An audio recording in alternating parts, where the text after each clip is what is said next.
ये अल्लाह की करम नवाजी है बस। ये आपकी आजिज़ी, अल्लाह ताला ने आपको इतनी खूबसूरत आवाज़ दी है। अ, बचपन में जब आपको पता चला कि आप गा सकते हो और एक घर जी। का माहौल भी इस तरह का था, बाकायदा एक वो शुगल में ही गाते रहे या फिर बाकायदा जो था वो सीखना शुरू किया? नहीं, कुछ देर सीखा, उसके बाद फिर मैं अपने काम में पड़ गया, अपना काम भी किया। मतलब प्रॉपर मैंने बचपन से म्यूज़िक नहीं किया। ये जब इसकी समझ आने लगी, क्योंकि ये वो काम है, इसकी समझ तब आती है जब इंसान मैच्योर होता है। ये मैच्योरिटी के बगैर नहीं समझ आता ये। तो वो जो छोटे छोटे बच्चे आजकल के वो अच्छा बड़े गा रहे हैं, खूबसूरत गा रहे हैं। वो गा अच्छा रहे हैं, लेकिन म्यूज़िक की सेंस नहीं है। म्यूज़िक की सेंस आएगी जब वो मैच्योर होंगे। एक जो म्यूज़िक डायरेक्टर होता है ना, जो फिल्म का म्यूज़िक देता है, उसको सिचुएशन दी जाती है कि इस सिचुएशन पे आपने गाना लिखना है, कि रात का टाइम है, लड़की लड़की जो है वो अकेली है घर में, लड़का मिलने आया है, तो वहाँ पे आप किस राग को यूज़ करेंगे, कौन सी रिदम को यूज़ करेंगे, और कौन से पीछे साज हैं, मतलब जो ऑर्केस्ट्रा जो पीछे बिठाएंगे, कौन कौन सा पीस बजाएंगे, ताकि वो जो आपको सिचुएशन दी गई है वो अच्छी लगेगी। तो ये चीज़ें जो हैं ये बचपन में तो नहीं ना आती। बचपन में आप अच्छा गा रहे हैं आप, लेकिन जो म्यूज़िक की सेंस है वो तब आती है जब आप मैच्योर होते हैं। और वो जो आपने बात की है, जब दिल को ठेस लगती है, किसी से मोहब्बत होती है, तो फिर जाकर पता चलता है कि म्यूज़िक जो है वो क्या है। अच्छा, दिल को ठेस लगी हो तो गुलाम हमारे जो साहब हैं, गुलाम अली खान साहब जो जी। हैं, उनके गाने भी सुनने को बड़ा दिल हाँ करता जी है। बिल्कुल, वो हमारे लेजेंड है, तो वही तो हमारे पाकिस्तान का सरमाया है। अब वो माशाल्लाह, अल्लाह पाक उनको ज़िंदगी दे, वो माशाल्लाह अभी फिट हैं, और अल्लाह उनको फिट माशा रखे। अल्लाह ताला उनको वो सेहत हाँ, तंदुरुस्ती वाली लंबी उम्र अता हाँ करे। हम तो उनको तो हम देखने वाले हैं। उनकी आवाज़ में और उन्हीं का कोई खूबसूरत सा जो सॉन्ग है वो आपसे सुनने की फरमाइश करेंगे। आपको क्या लगता है, चाहत फ़तेह अली खान भी एक है या वो फिर भी उसकी भी एक है, कॉपियाँ आएंगी? वो भी एक है, उसके जैसा भी नहीं होगा कोई भी, क्योंकि एडा बुरा मुंह किसी का होना ही नहीं। तो वो भी एक है, अल्लाह पाक उसको ज़िंदगी दे। तो मैं ये भी नहीं कह सकता कि सिलसिला आगे जब बढ़ाएंगे तो हम इनसे चाहत साहब का भी कोई ना कोई सॉन्ग सुनेंगे। नहीं जी, अस्तगफुरुल्लाह, इतना भी मैं कॉपी नहीं करता, मैं बस तो मतलब चाहता लोग जो, हम ये भी नहीं कह सकते हमारे पाकिस्तान का सरमाया है। अल्लाह माफ तो करे।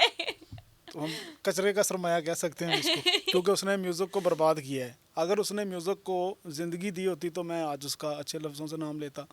और उन्होंने उसने वो खुद को एंटरटेनर कहते हैं कि मैं हाँ, एंटरटेनर हूँ, हाँ और जी, लोग बड़ा पसंद भी करते हैं, लोग उनके फैन भी हैं, उनसे हाँ जी। रब्ता भी करते हैं, लोग उसको पत्थर भी मारते हैं, ये भी पत्थर भी आपको पता मारते हैं, है। हाँ लेकिन जी, आप और मेरे जैसे लोग ही तो हाँ, उसको देखते भी हैं और हाँ, उसको बिल्कुल, डिफरेंट पॉडकास्ट में, हाँ प्रोग्राम्स जी, में बुलाते हैं, उनको हाँ जी, बुकिंग की जाती है उनकी हाँ जी। बाकायदा, उनको वो पैसा कमा रहे हैं। अच्छा, तो इस पे आप हाँ, क्या क्या नहीं, कहते हैं? पैसा कमाना कुछ और है। पैसा कमाना होता, मैं भी इस तरह की चवले मार के मैं पैसा कमा सकता हूँ। पैसा कमाना और है, म्यूज़िक और है। हम तो म्यूज़िक से लव करते हैं, लेकिन मोहब्बत कहा करते यह हैं। जाता है कि उन्होंने म्यूजिक को या किसी इंसान को उन्होंने नुकसान तो नहीं पहुंचा रहे नहीं हैं। नहीं, हम नुकसान की तो, म्यूज़िक को तो नुकसान पहुँचा रहे हैं ना। जो म्यूज़िक का एक शुरू से हमारा जो एक आर्ट चलता आ रहा है, जो सुर की जब बात होती है तो बड़े लोगों का नाम आता है। तो अच्छा, उस जब बेसुरों की बात होगी तो हाँ, उनका नाम आएगा। हाँ जी बिल्कुल आएगा, फर्स्ट पे आएगा। हाँ जी, फर्स्ट पेज पे आएगा उसको, उनका नाम। चले हम अपने सिलसिले को आगे बढ़ाते हैं और हम चलते हैं गुलाम अली साहब की तरफ, हाँ जी, और गुलाम उनकी अली आवाज़ में साहब। जो आप खूबसूरत गाना सुनाने लगे थे तो वो जी, प्लीज़ कंटिन्यू करें। गुलाम अली साहब का बहुत अच्छा सॉन्ग है, एक वो मैं सुना रहा हूँ, और कानों को हाथ लगा कर, क्योंकि वो बड़े लोग हैं, हमारे उस्तादों में से हैं वो।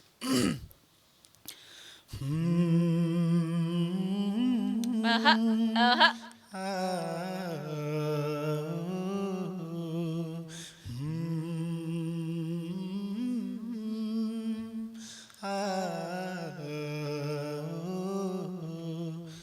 चमकते आहा। चांद को,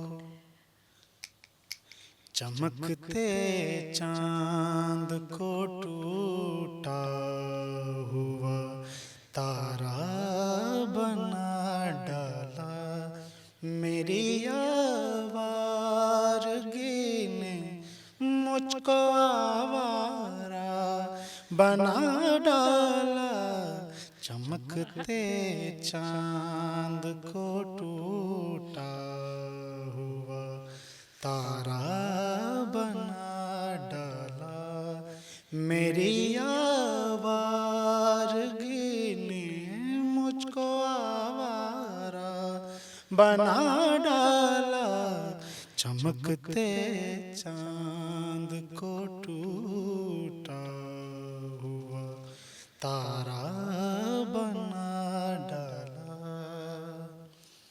मेरे दिल क्यों तड़पता है, सुलगता है। मेरे मालिक मेरा दिल क्यों तड़पता है, सुलगता है। तेरी मर्जी पे किसका जोर चलता क्या है। बात। किसी को गुल किसी को तूने अंगारा बना डाला, चमकते चांद को टूटा हुआ तारा बना डाला। आला किस्म का एक तो शायरी भी बड़ी ज़बरदस्त है, और ये इस तरह के सॉन्ग है कि जब जब सुनते हैं दिल को सुकून मिलता है और कानों को ऐसा लगता है कि मैं एक्सप्रेस नहीं कर सकती इस फीलिंग को।